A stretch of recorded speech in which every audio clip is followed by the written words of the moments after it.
नाम सुरभि राज, पटना के Asia hospital की डायरेक्टर। और अचानक जब खबर आती है कि उनके चेंबर में घुसकर उनको खत्म कर दिया गया, उनको गोलियों से भून डाला गया, तो तमाम प्रकार के सवाल उठने लगे। जब जांच आगे बढ़ी तो एक एक ऐसी बातें पता चली कि वो सुनकर हर कोई हैरान रह गया। जिस वक्त पर सुरभि राज के चेंबर में जाकर किसी ने उनको ठोका, उस वक्त पर एशिया हॉस्पिटल के सीसीटीवी कैमरे अचानक बंद हो गए। उसी चैम्बर के बगल में 10 से 15 लोग जो थे, उन लोगों का ट्रेनिंग चल रहा था, लेकिन किसी ने भी यह नहीं कहा है कि हमने अपने कान से एक भी गोली की आवाज सुनी, जबकि वहां पर 5 से 6 गोलियां चलाई गई। इसके बाद से एक जो साफ सफाई करने वाली हॉस्पिटल में महिला है, कर्मचारी है, उसको हॉस्पिटल की तरफ से फोन करके कहा गया कि आप आइए और यहां पर सफाई कर दीजिए, क्योंकि यहां पर उल्टी हुआ है, तो खून का उल्टी हुआ है, उसी खून को साफ करना है। वो महिला आकर जब साफ करती है तो उसको 5 गोली के खोखे दिखाई पड़ते हैं और 5 गोली के खोखे वो बरामद करती है। इसके बाद मामला जब धीरे धीरे आगे बढ़ता है तो पूरे के पूरे बिहार में चर्चा का विषय बनता है। 1.5 से 2 साल का एक बेटा है, एक बेटा इससे बड़ा है, और विवादों को लेकर कहा जाता है कि पुलिस जो आपसी विवाद और जो अलग अलग डॉक्टर्स थे जिनके साथ उनका विवाद चल रहा था, रंगदारी के मामले को लेकर इन तमाम अलग अलग एंगलों से जांच कर रही है। लेकिन अब तक जो सब कुछ सामने आया है कि सीसीटीवी कैमरा अचानक से बंद हो गया था। सुरभि राज के ऊपर जिसने गोली चलाई, उस वक्त पर किसी ने भी सुना ही नहीं। उनके मर्डर के बाद से जब उनको गोलियां दाग दी गई, तो उसके बाद से वहां पर जब महिला को बुलाया गया तो कहा गया कि खून की उल्टी हुई है, उसे साफ करना है, और इसको लेकर तमाम प्रकार के सवाल उठ रहे हैं।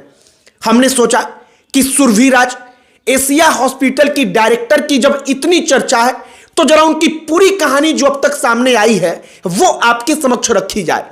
आगे बातचीत करने से पहले हमारा नमस्कार स्वीकार करिए। हमारा नाम मोहित कुमार सिंह है। सुरभि राज की उम्र लगभग 30 साल के आसपास थी।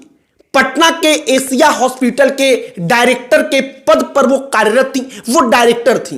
अब जो एक बात कही जा रही है कि उस हॉस्पिटल के कई डॉक्टर्स थे जिनका उनसे विवाद चल रहा था, तो एक मामला यह बनता है कि इस एंगल से जांच हो। एक और बात जो सवाल लोगों के जेहन में आता है कि उनका चैम्बर जो है, उनके चैम्बर के बगल में 10 से 15 लोगों का दूसरे हॉस्पिटल से स्टाफ आए थे, वो उनकी ट्रेनिंग दे रहे थे। तो 10 से 15 लोगों ने आखिरकार थोड़ी सी भी आवाज क्यों नहीं सुनी?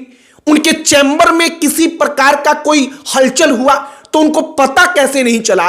और चाहे किसी भी टेक्नोलॉजी का इस्तेमाल कर लिया जाए, लेकिन आवाज तो कम से कम उनके कानों में हल्की फुल्की भी सुनाई देनी चाहिए थी, लेकिन उनको कुछ सुनाई पड़ा ही नहीं।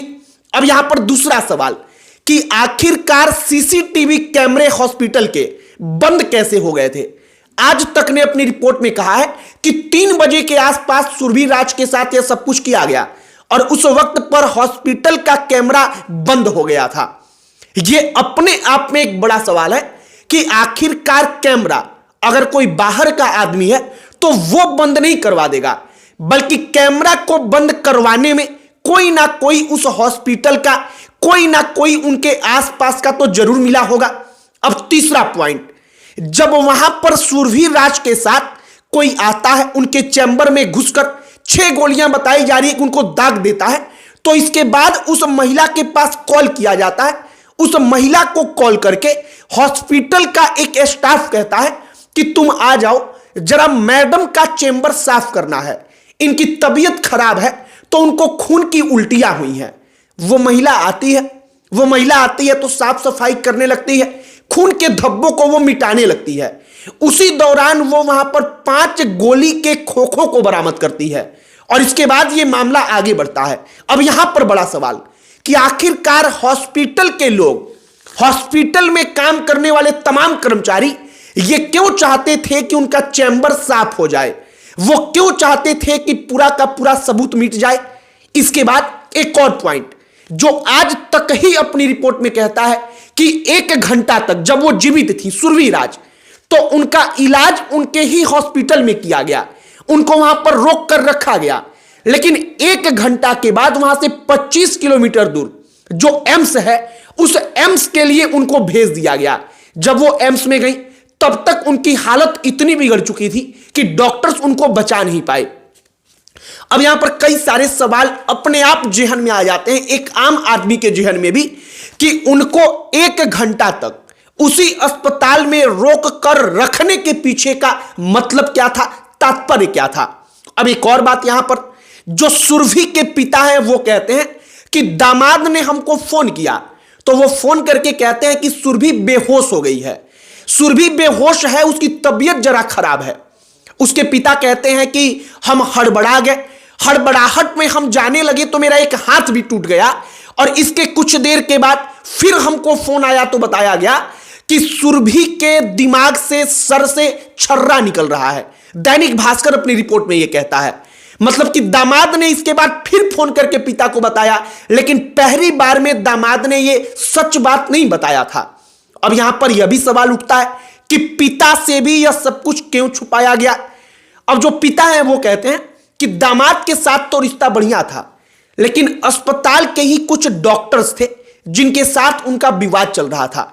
एक और बात, जो तमाम अलग अलग डायरेक्टर वहां पर थे, डायरेक्टर्स के साथ जो अन्य अस्पताल में जो बड़े लोग थे, शायद उनके साथ उनका कोई विवाद हो। और तीसरा पॉइंट कि शायद उनसे रंगदारी मांगी जा रही हो, और इन तीनों एंगलों पर पुलिस की टीम जांच कर रही है। लेकिन यहां पर बड़ा डिस्कशन होता है साल 2005 के पहले और साल 2005 के बाद के बिहार पर। तो यह तो साल 2025 का बिहार है, जहां कोई डॉक्टर अपने हॉस्पिटल की डायरेक्टर, वो अपने चैम्बर में बैठी होती है अपने हॉस्पिटल के, और उस चैम्बर में जाकर के बाकायदा सबसे पहले उसको खत्म किया जाता है, उसके बाद से बाकायदा पोंछा लगा करके, पानी से धुल करके उसके चैम्बर को सबूत मिटाने का प्रयास होता है। और तीसरा, जब वो जीवित रहती है तो 1 से 1.5 घंटे तक उसको अस्पताल में ही रोका जाता है, और उसके बाद उसको एम्स भेजा जाता है। कई प्रकार के सवाल हैं। सवाल सबसे बड़ा यह है कि साल 2005 के पहले के बिहार पर सवाल खड़ा कर देना आसान है, लेकिन साल 2025 का बिहार कैसा है, जहां पर इस प्रकार की चीजें दिखती हैं, तो इस पर जवाब दे पाना बड़ा मुश्किल है। जो लोग अभी सत्ता में हैं, अभी सरकार में हैं, जो लोग अभी प्रशासन में हैं, उनके लिए। बाकी अब एक बात, सुरभि राज को लेकर के जो राज है वो बड़ा गहरा गया है, क्योंकि ये कोई आम बात नहीं थी। अगर रंगदारी का मामला होता तो हो सकता है कि बाहर के लोग आते, वो सुरभि राज को ठोकते, खत्म करते उनको, और इसके बाद ये मामला पुलिस के सामने आ जाता। लेकिन यहां पर अस्पताल कर्मचारियों की तरफ से सबूत मिटाने का प्रयास हुआ है। सीसीटीवी कैमरे आज तक की रिपोर्ट के अनुसार बंद हो गए थे, और आखिरकार उसी वक्त पर वो कैमरे बंद क्यों हुए थे। और तीसरी बात कि उनके चैम्बर के आसपास कोई सीसीटीवी कैमरा नहीं था, लेकिन उसके बगल में ही 10 से 15 लोग ट्रेनिंग कर रहे थे, तो आखिरकार उनको कुछ सुनाई क्यों नहीं पड़ा। अब आगे देखते रहिए, पुलिस जांच करेगी, पड़ताल करेगी। लेकिन बड़ा सवाल वही है कि 2000 पहले का बिहार बुरा था, तो 2025 का बिहार कितना बदल गया है। उस वक्त पर भी डॉक्टरों के साथ ऐसा ही होता था कि डॉक्टर अपने अस्पताल में है, अपने घर पर है, उसको कब ठोक दिया जाए इसका कोई ठिकाना नहीं। और साल 2025 में भी इतनी आसानी से यह सब कुछ हो ही रहा है। बाकी आपकी इस पर क्या प्रतिक्रिया है, कमेंट बॉक्स में लिखकर बताइएगा। वीडियो यहीं पर समाप्त करते हैं। अंत में हमारा परिचय, हमारा नाम मोहित कुमार सिंह है। बहुत बहुत धन्यवाद।